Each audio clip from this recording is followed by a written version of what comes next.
how to accept a lesson as a teacher.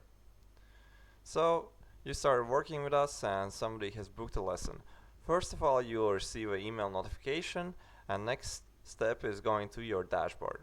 Well, once you log in your dashboard, you can go to the lessons.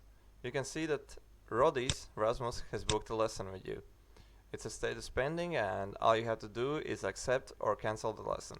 You can see here the date and time that the student wishes the lesson to be held.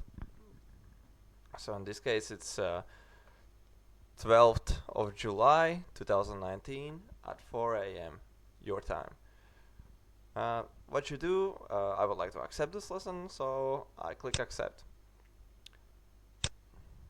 Alright, so your lesson has been accepted.